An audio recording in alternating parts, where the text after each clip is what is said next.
So it is 6:04. Yeah, I hear an echo.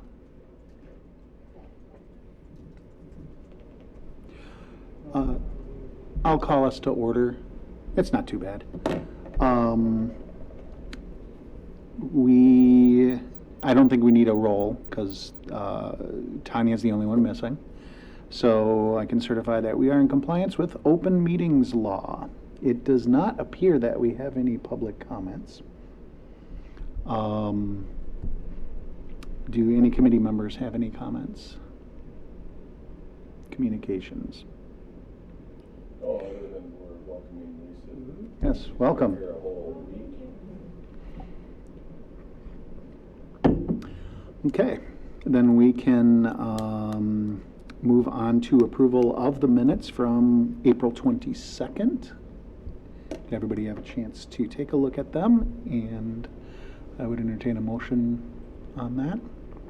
So move to approve. Second. Okay, moved by Lisa, seconded by Adrian. Any amendments or changes? Hearing none, all in favor, please say aye. Aye. Any opposed? All right, those are passed. Okay, and now we have discussion and possible action regarding lease with the Stoughton Chamber of Commerce. And that was in our packet. The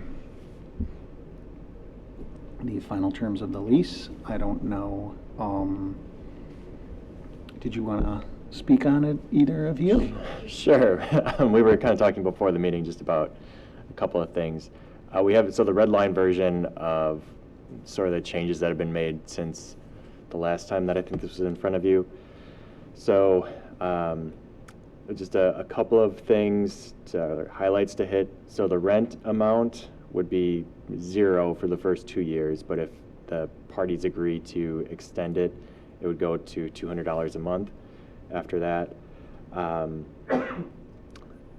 We added some flexibilities in there and just to address some staff concerns about basically rearranging things for elections or as, I guess, situations evolve. So essentially the city has the option to adjust the office space that would be used by the chamber.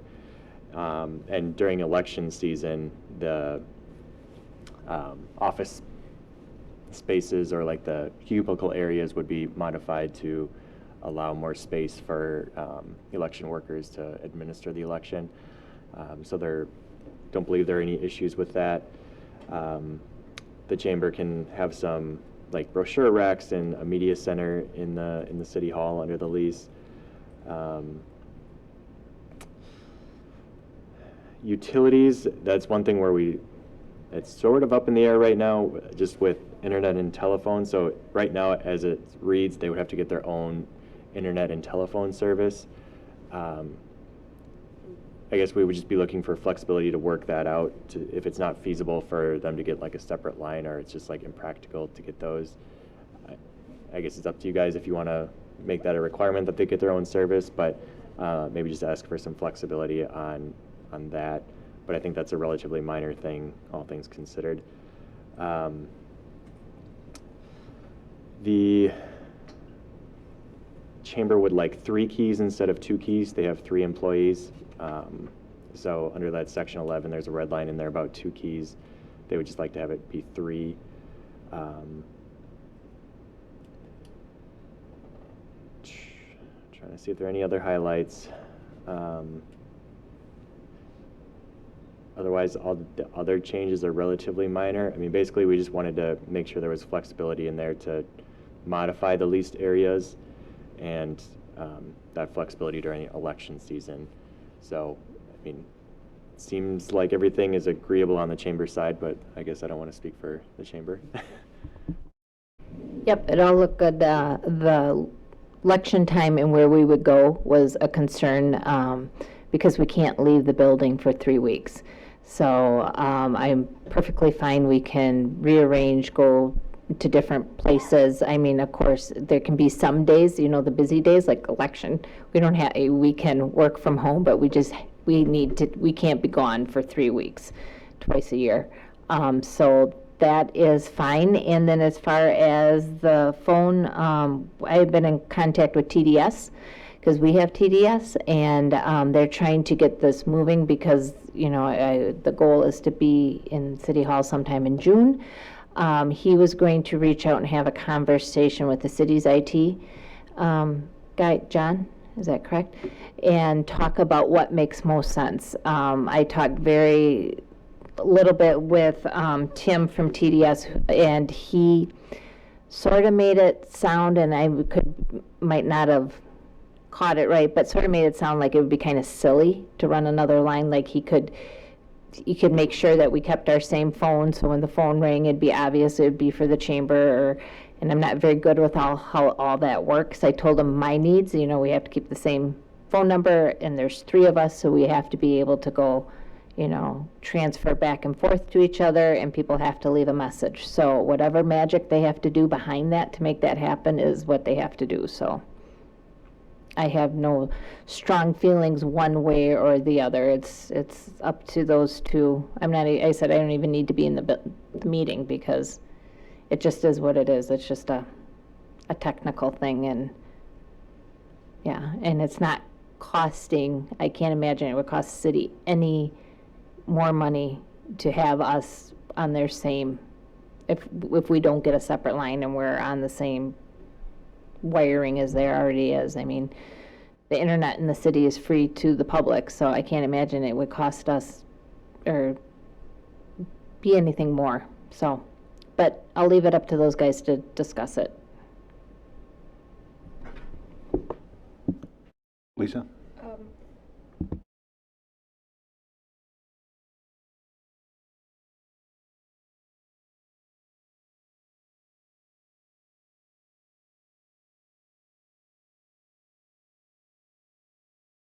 All right.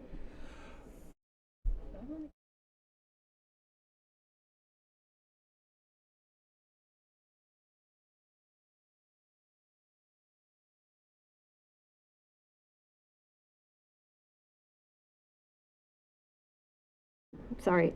So I did have a couple of questions about the media center, because it sounds like that's a TV. Isn't there already one in the lobby? So I'm just thinking about like logistics of where would that go? So we're in the process of relocating the one that's there. So it would be right when you come in the door there, it would be on a cart similar to the one that we have at the fire station. And then I'm not really sure. We have a spot, I think John identified as potential location for yours. And it happens to be right above an area where you could potentially also use that for some brochures as well. You currently have some there. I don't know if it's enough space for everything that you have, but that would be something that we could look at. I don't know if you're familiar with that spot. It's kind of come in the door, and if you were to turn, there's 2 shelving units. One has city stuff and the other has chamber stuff. We reorganized it last week, and we think we can mount a video center for you right above there if you wish. So the IT's been working on that with maintenance to make sure that we have the power, and I think it would be wireless, so potentially we'll minimize how many wires we need to run, but there is a way to do that above the ceiling. So they're gonna work out the logistics of that. So I'm just trying to visualize. So, because the one that's on City Hall, that has announcements in it, right? Like Yep. city business. So are there going to be 2 like announcement? I'm just trying to figure out like. Yeah, the chamber one would Overload. be in another Information area, overload. and it would be smaller. Okay. The other thing that we're working on is putting in a system in the door that we would be able to program the doors, and then we could buzz people in, similar to what they do at the school districts for added security. We received some recommendations during the elections, and it kind of got us thinking a little bit about security and people wandering in the building, especially those that were not necessarily invited in. Apparently there's people out there that like to do YouTube videos, and they like to barge in places that they probably shouldn't have permission to go in. So one of the things that we would do is, if we would have some sort of like intercom system, so somebody would come in the door, and if they push one button for city staff and another one for the chamber staff. And then whoever they're there for would buzz them in and meet them at the front door. And then if they wanted to look at the chamber TV, that would be something that they could be directed to, would be kind of right as they walk in the door anyway. Yeah, this might be for another meeting, but I know that one of the things you and I had chatted about was just the keys versus swipe cards and that sort of thing. Are there do not replicate keys? And that would be true for anybody who has them in the city staff or otherwise. Yeah, so what we would do is part of the security upgrades, we would put key fobs on the doors, and the key fobs can be customized literally by building. So they can be programmed, so they would only have access to get in the front door. And plus there's currently cameras in the building, and there's probably going to be some additional cameras that we put in as well. And people will literally be able to see who's buzzing in from their computer through their camera on their computer. So I think once we get that system installed, a lot of the other questions that we have as far as, okay, you know, is the chamber going to be doing city work and the city doing the chamber work? Those kind of questions I think will be very minimal. I mean, we already have people coming in asking, where do I go to find the visitor services? And I'm sure you have people that come to the chamber asking where City Hall might be. So when they come in, you know, they'll have to press one button or another in order to get in the building. And at that point, the appropriate person would greet them. So. And then they would have the key fobs, which we currently have in most of our buildings. And like I said, they're customizable as far as programming them, so they'd only be able to get in that front door with it. And then their office doors would be keyed separately. That was going to be my question, Yeah. is about the Because separate The access. office doors have a common key, I believe. So the chamber's offices would probably have a separate key, and if anything, we might have like a knock box or something if there was an emergency and you got locked in your office or something. The fire department could get in, or they could break down the door. Who would have thought, huh? Not me. But those are all discussions that we've been having.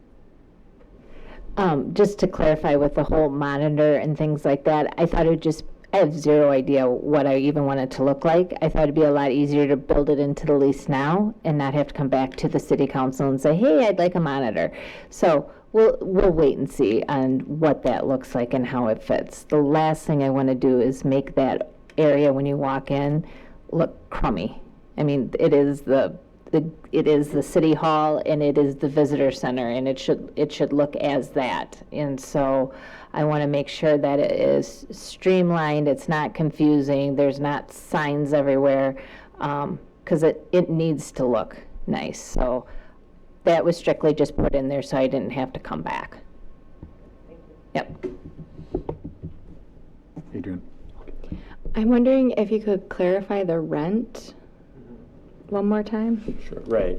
So as drafted, the first 2 years of the lease, there would be no monthly rent.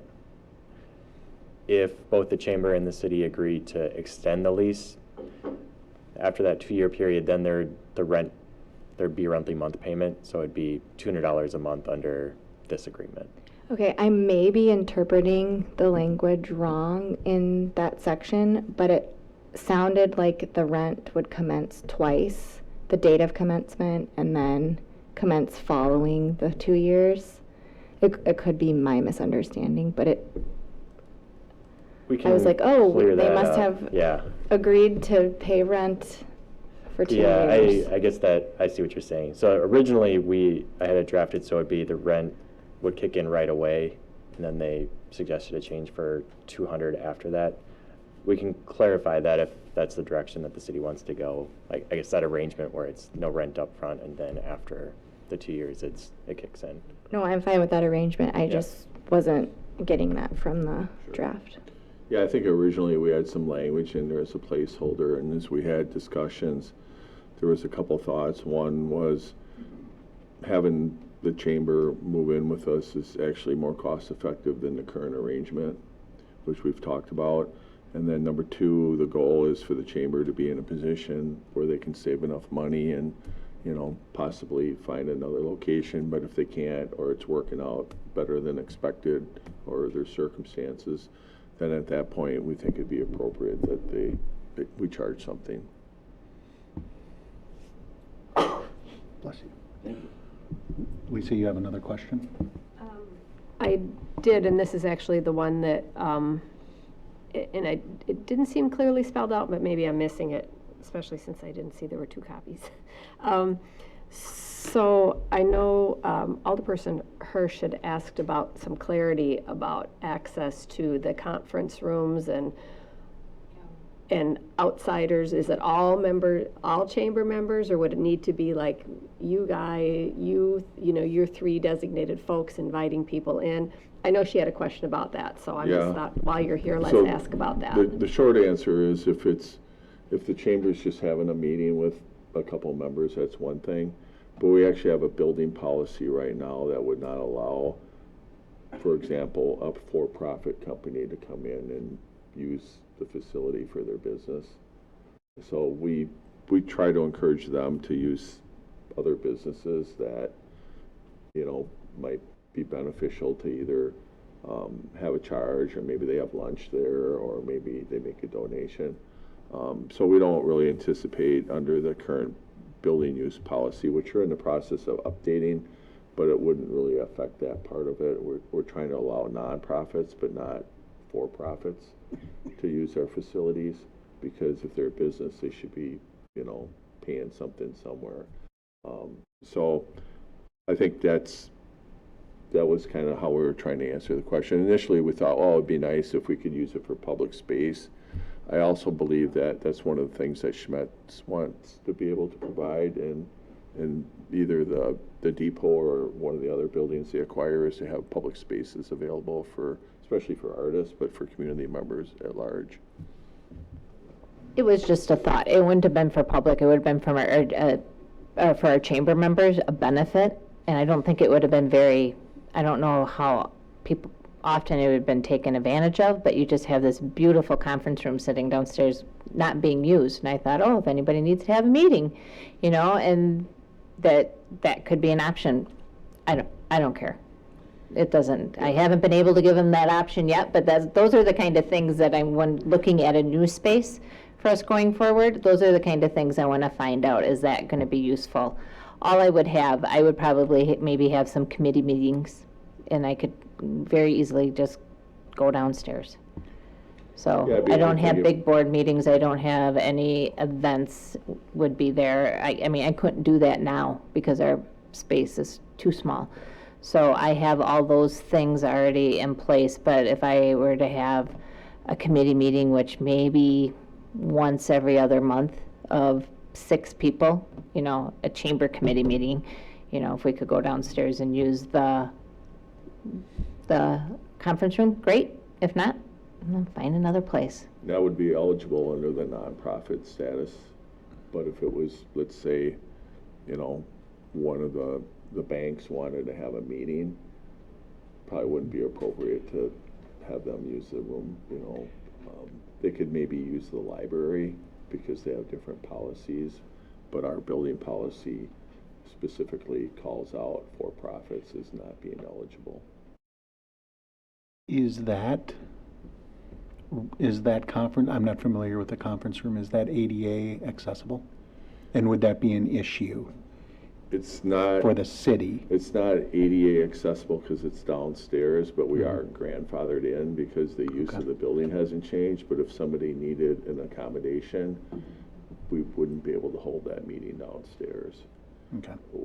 Our long-term goal is to see whether or not it's going to be cost-effective to put an elevator in the building. So you might see that as a CIP request. We're trying to get some quotes for that.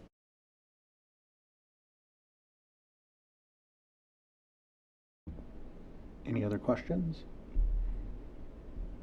Is there action we need to take or just direction? I guess maybe Mary, you can correct me if I'm wrong. Are we looking for a recommendation? I think we're looking for a recommendation. We'd like to get a recommendation to council if they're comfortable doing that. And then that way, you know, we can get to a decision point, and if for some reason the decision's not to move forward, Sarah needs to come up with a Right. plan B pretty quickly. So I think we would like to get to a decision point. Okay. Yeah, so I have clarified that rent provision, basically removing that first clause, which just says, so now it would just say, no, I lost it.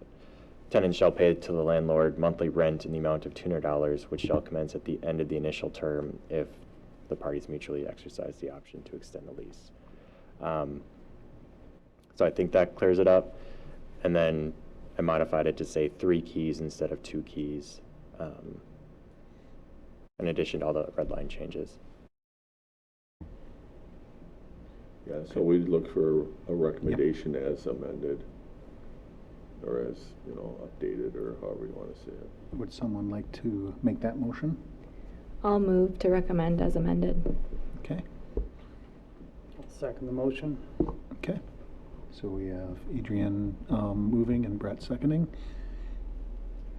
Any further questions? Hearing none, all in favor, please say aye. Aye. Aye.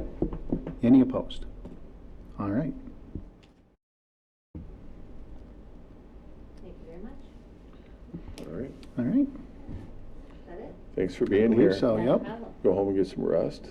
Is that okay? Do you think there's any other questions? Hmm. Yeah, okay. I appreciate it, thank you. Okay, and the next item on our agenda is a resolution to accept an irrevocable letter of credit from Eldon Homes for Magnolia Springs Phase 2. I'm going to pull that up here in a moment.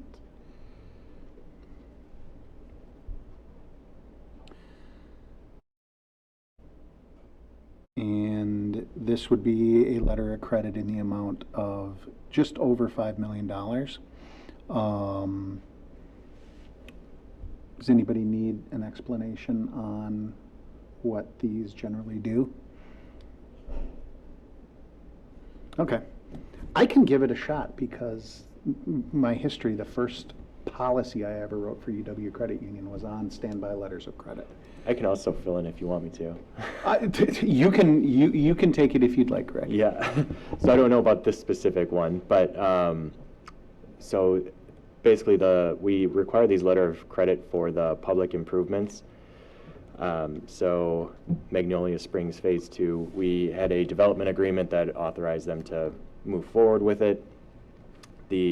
Like Phase 2 of their development, when we do that, we ask for a letter of credit in the amount of 120% of the cost of public improvements. That way, if they don't follow through with their obligations, we can pull that letter of credit, which is basically as good as cash, and do the work ourselves. That way we don't have sort of stranded assets, and that things can continue to move forward. With this, as they complete construction of the improvements, they can have it reduced from time to time based on the completion of the public improvements. So after city staff and city engineers have been out there to inspect and determine that they're in compliance with the plans and specifications, then the development agreement says that we'll reduce the letter of credit if they've satisfied all their obligations. So here, I'm assuming that there was a like the planning director authorized to recommend the reduction of the letter of credit. So under the terms of the agreement, so long as they've complied with everything, it would be appropriate to reduce the letter of credit amount. So it looks like it's not going to be for the whole thing, but happy to answer any questions. Yeah, it looks like it's for demo, clearing, earthwork, streets, erosion control, landscaping, and stormwater. And that the utility stuff is covered by Stoughton Utilities, has their own letter of credit. So basically, the work has been done, inspected by our engineers to their satisfaction, so there's no reason to hold on to the letter of credit. We've had conversations in the past about contractually, we're obligated if they meet the requirements. Should we do it administratively? But we've always brought it here just for consistency and communication. Anything Right, that we so- missed, Patrick? I'm reading this, I'm not reading this. It's not a as being- release, it's I was an gonna say. acceptance, yeah, sorry, I was misreading that. I was like, I thought it was in the twilight zone after I missed two things already. No, I'm Please, sorry, I thought- misread the agenda item, I thought it was releasing, but it's accept, so yes, this is for the $5 million amount, which would be based on 120% of the estimated cost of the public improvements. So, once this is approved, they can move forward and begin construction. Yeah. Apologies for that. And Adrian, I think we've done some reductions of letters of credit, like in January, I think, about when we did that for the Grosso Buildings properties. And like they'll annualize, come back. That one's slightly different because that was based off of valuation, but they ask for like partial forgiveness of it, and then Yeah, we just recently had another one. I can't remember who it was, but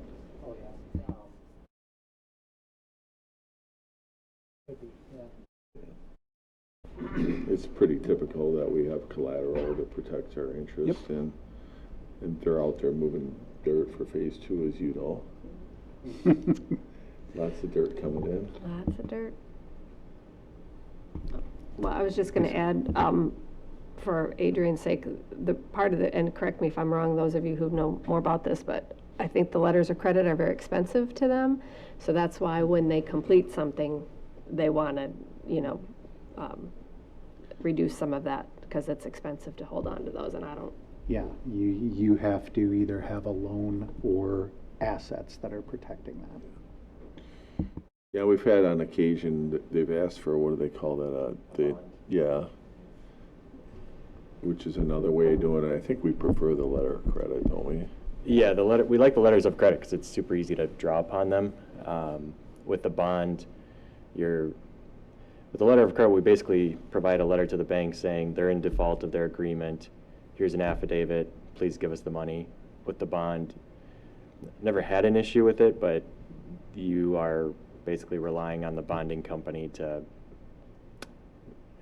move forward with either paying you or doing the work themselves. So it's just a more administrative work and I guess more opportunity for hiccups.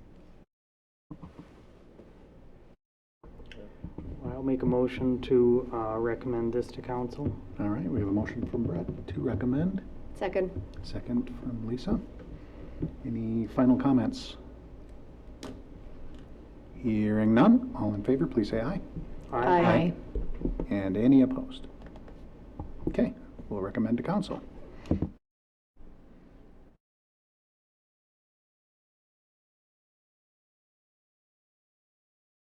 And the next one is discussion and possible action regarding agreement for services provided by the city attorney.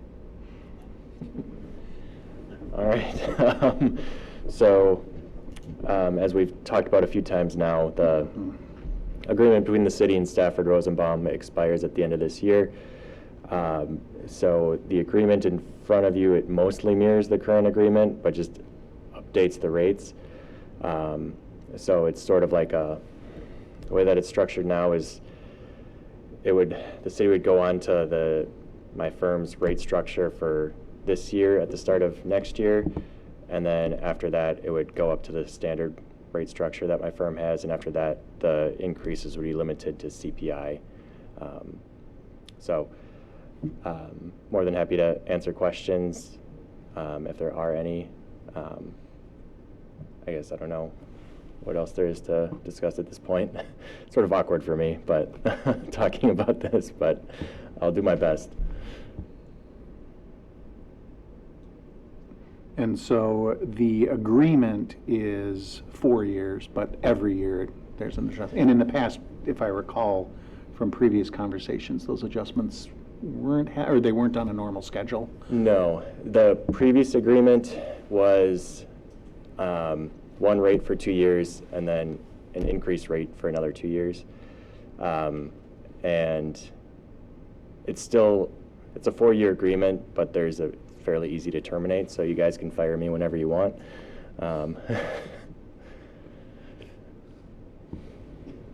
That's it. Yeah. Any questions? I think the only one that I had was, I don't think we had it tied into CPI the last time, but I think we're in there now, and that's a reasonable place to go, because we got a lot of other things tied to that.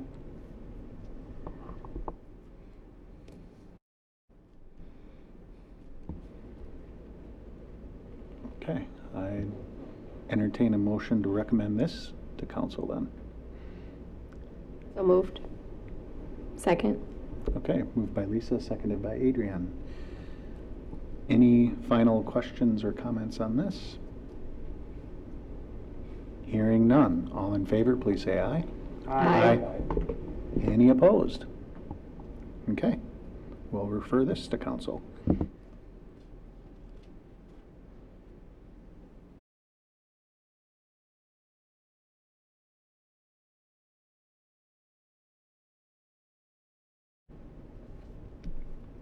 Lisa, do you have any things that you're thinking about for our future agenda items Yeah. at all? Yeah, we'll have some tax incremental district extensions, amendments coming forth. Not sure at what point in time that'll be yet. Otherwise, just normal April financial reports next meeting, and then a long-standing levy limit item. How are things going so far? Is it a big learning curve, or So far, so it's good. a lot? Yep.